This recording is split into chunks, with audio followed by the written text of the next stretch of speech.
Ivan अस्सलाम वालेकुम। मेरा व्लॉग स्टार्ट हो रहा है सुबह से।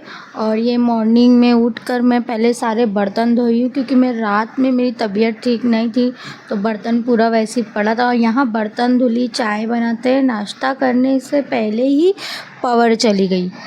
अब ये सुबह ही में आज पावर काट दिया, पूरा घर अंधेरा हो गया। देख रहे हो कैसे कितना अंधेरा हो गया है घर में। मैं बाहर डोर खोल के देख रही हूँ सबकी पावर गई कि है, खाली मेरी गई है। देखी तो सबकी चली गई थी पावर। और सब बच्चे बाहर खेल रहे, मोहम्मद शीश भी बाहर ही थे। फिर मैं अंदर आ गई, फिर थोड़ी देर बाद पावर आ गई थी। मैं अंदर आई, पावर आ गई। फिर यहाँ पे मैं चावल दाल बनाई और फिर कीमा बना ली कुकर में फटाफट से। और फिर मुझे आज दवा खाना भी जाना था। आज मुझे सबसे ज़्यादा टेंशन था कि मेरी रिपोर्ट में क्या आएगा, मेरी सांस क्यों इतना फूल रही है, इस बात का ज़्यादा टेंशन था। क्योंकि 6 मंथ से मेरी सांस फूल रही थी और मैं लापरवाही कर रही थी, दवा ला नहीं रही थी। दवा लाती थी तो छोटे मोटे डॉक्टर से आराम हो जाता था। और फिर मैं यहाँ 5 बजे के टाइम दवा खाने के लिए निकल गई। और मैं अकेले गई, क्योंकि शीश के पापा संभाल रहे थे, क्योंकि फिर शीश को भी देखना पड़ता है। तो फिर शीश को कहाँ छोड़ती, इसलिए फिर मैं दवा खाना गई अकेले। और दिल में ये था कि रिपोर्ट में क्या आएगा। फिर डॉक्टर कहीं एडमिट करने तो नहीं बोलेगा। और यहाँ मैं दवा खाना पहुँच गई। दवा खाना आई तो बहुत रश था दवा खाने में। मुझे कुछ देर वेट करना पड़ा। नर्स से मैं जाके पूछी कि मेरी रिपोर्ट आ गई है, तो नर्स ने बोली हाँ आपकी रिपोर्ट आ गई है।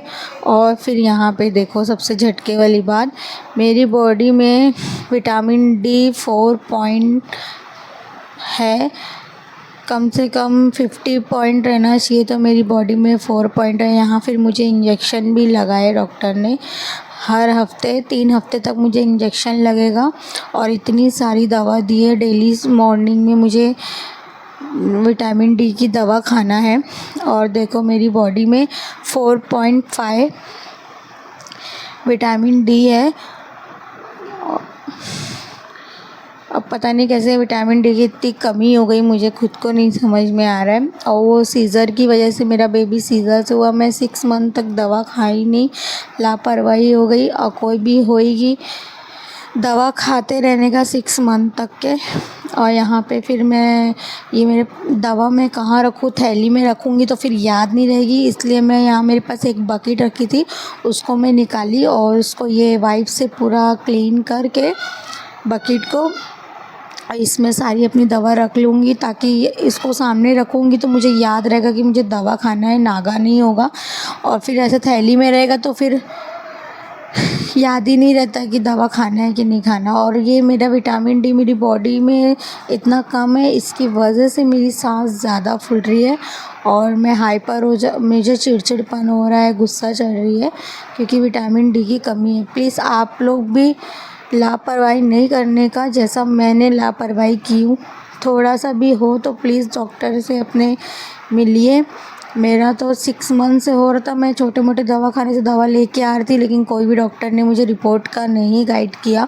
फिर मैंने लास्ट टाइम फिर ये डॉक्टर के पास गई, तो ये डॉक्टर ने डायरेक्ट रिपोर्ट कराया।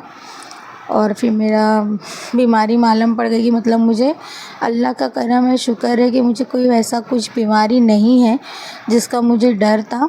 बस विटामिन डी की कमी की वजह से मुझे सांस फूल रही है, क्योंकि मैं मच्छी, कोई भी विटामिन डी वाली चीज़ में, विटामिन प्रोटीन वाली चीज़ में खाती नहीं, क्योंकि मुझे मच्छी, झींगा ये सब मुझे पसंद नहीं है।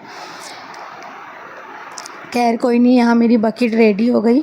और ये देखो कितनी प्यारी सी बकेट है, ये ऐसे उठती है, ऐसे इसका हैंडल भी दिया हुआ है। और फिर यहाँ मेरा कपड़ा वपड़ा भी था, मैंने यहाँ के दवाखाने से वो सब भी धुला। फिर चाय बनाई अपने लिए और फिर मैं यहाँ बैठ गई चाय पीने के लिए। और आप लोग को प्लीज़ मेरी वीडियो अच्छी लगे तो प्लीज़ सब्सक्राइब करना, लाइक करना, शेयर करना, कमेंट भी करो। मैं आप लोग के कमेंट का रिप्लाई ज़रूर दूँगी। और यहाँ देखो मेरा कूलर भी चला गया है बनने, अब देखो कब आता है, आएगा तो मैं आप लोग को बताऊँगी इंशाल्लाह। अल्लाह।